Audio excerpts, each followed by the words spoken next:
Our second Superbike action of the week is over 6 laps, 53.68 miles it is. Pole position, Glenn Irwin, Davey Todd alongside him, and then Michael Dunlop, fans' favourite, on the front row of the grid. Harrison, Hickman, Connor Cummins on row 2, McGuinness, Hillier and Paul Jordan on row 3. Looking back down the grid, Ian Hutchinson is back, Erno Costamo, Adam McLean, Dominic Herbertson, Michael Rutter, Craig Neve, Mike Brown, Davey Johnson and Sam West round out the official grid.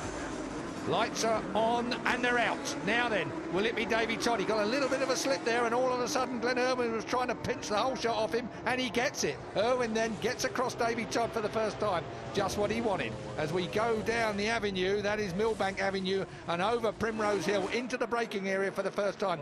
Full tanks of fuel, remember, and this will be the first time they've done that in Ango. Oh, it's tight, isn't it? There is Michael Dunlop on the outside. Most of them made the apex. Yeah, they did. Oh, they're up the inside there. So that's Todd's got in front of the Ducati of Glenn Irwin. He was wide. Glenn Irwin was the only one I think that was wide now at that first gear corner. So up to the Mill Road roundabout for the first time. Todd has the lead. Now, he is remarkable through Station Corner, Steve. Yeah, he is very, very brave. It's all about throttle on board with Peter Hickman. He gets a reasonable start there. Michael Dunlop on our right, keeping his weight to the front of the bike, trying to keep the front wheel down.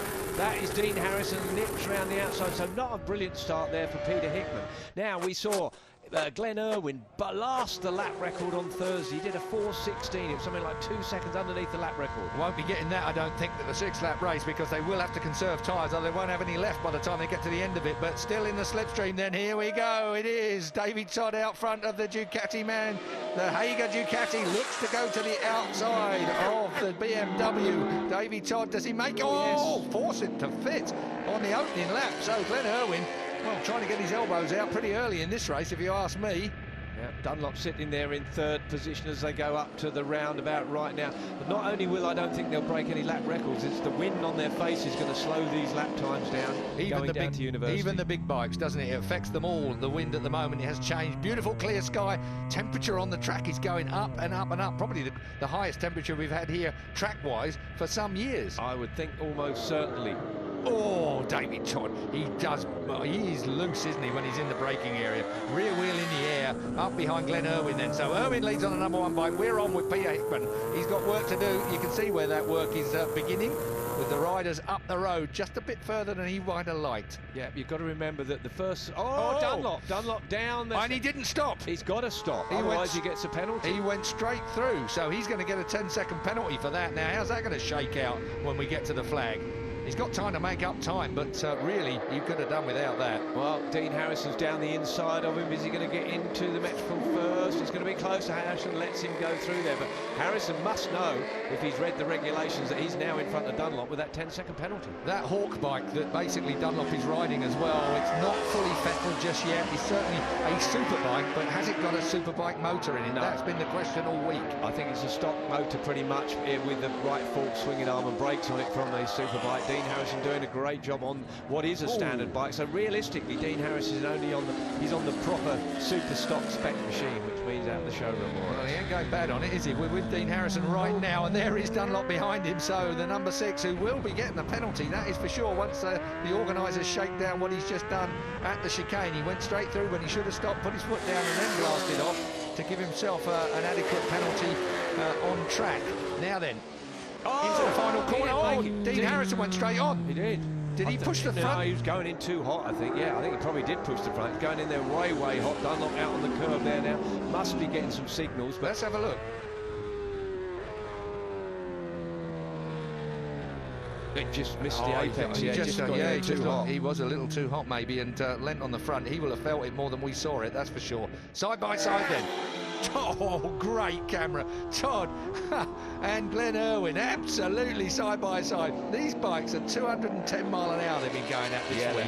And you really, anybody out there that's done 210 mile an hour will know what it feels like, but I feel like that is a minute percentage of the world. I think it's a tiny amount of motorcycle racers, for that matter, be quite honest with you. You've got to be in MotoGP or riding around the Northwest 200. Incredible speeds between the hedges. It really is a bit special, but when it's between two artists like these, it's spectacular. You're going to have to be good to pass Todd on the brakes. And will that have anything to do with the aero? You'll notice the massive amount of aero on that motorcycle that Todd's riding. It's spectacular, and it's working so well, pressing that motorbike into the tarmac. But it's about wheel spin as well. You get too much wheel spin, it takes the centre of the tyre out. Look at this.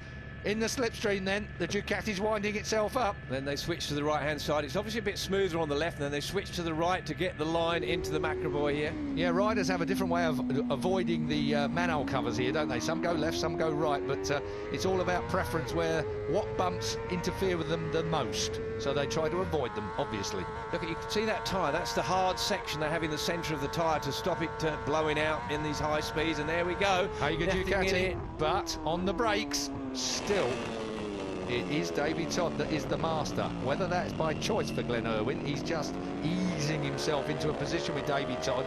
This is going to be a Juniper chicane shootout, isn't it, at the end of the day? The amount we've seen there this week, as they both purr through Church Corner, under the railway bridge, up towards the coast road we go. This is a smooth section, retarmacked a year or 3 ago. Yeah, there's no doubt that Glenn Irwin, number one in second position, has got more information than Davy Todd on where he's fast, where he's not fast. I think he's just weighing things up. He's just biding his time, I believe. I think you're absolutely right, Steve. Here he comes in. Glenn Irwin looks to the inside as we go towards Juniper into the braking area, and he's on the inside line. That normally would force Davy Todd out. So Davy Todd will have to concede this particular position at this particular time. Glenn Irwin hits the front. Now then, is that a breakaway effort from Glenn Irwin? Right. Through the Juniper Hill chicane we go, through to Quarry Hill now, and through the left-hander, and dropping down onto the start and finish straight, for what it is in straight.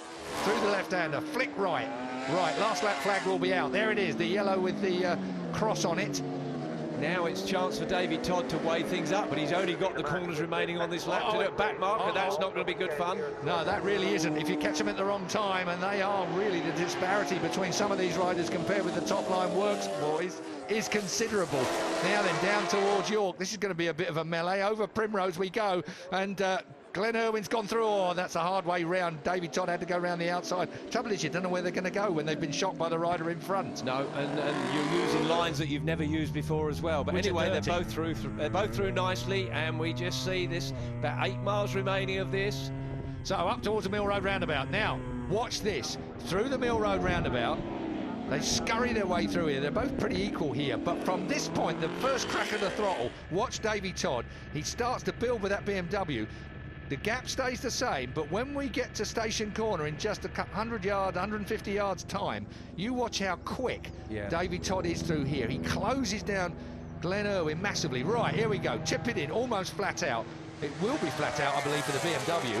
You watch how quick he is here. He's going to close right down on Glenn Irwin. Glenn Irwin leads, clear track in front of him, but watch for Davy Todd. Where is he? Nowhere. No. That didn't work, did it? But no, I think, mate, is he biding his time, though? Is he biding his time? You know, why does he want to do it here? There's plenty more straights. I think he's rolled it this lap. He might be right. He certainly closed him right down, put himself in a braking position, but that's what chicane is that going to come at? That's where it's done, really, on the brakes into a chicane. Glenn Irwin has the advantage over the link road.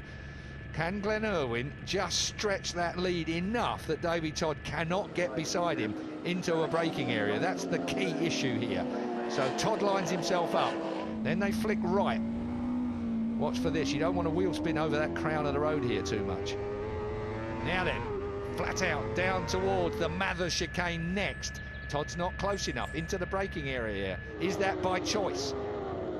You can bet your life that Glenn now is just doing his latest braking that he possibly can, doing everything he can to stretch away if he possibly can. But I think Todd's got a chance down into Metropole, but we'll wait and find out. Well, Macroboy is the next stop for them. Will he slide up the inside of Macroboy? He's looked pretty spectacular there, of course. Here it is, Macroboy chicane. No, Todd stays status.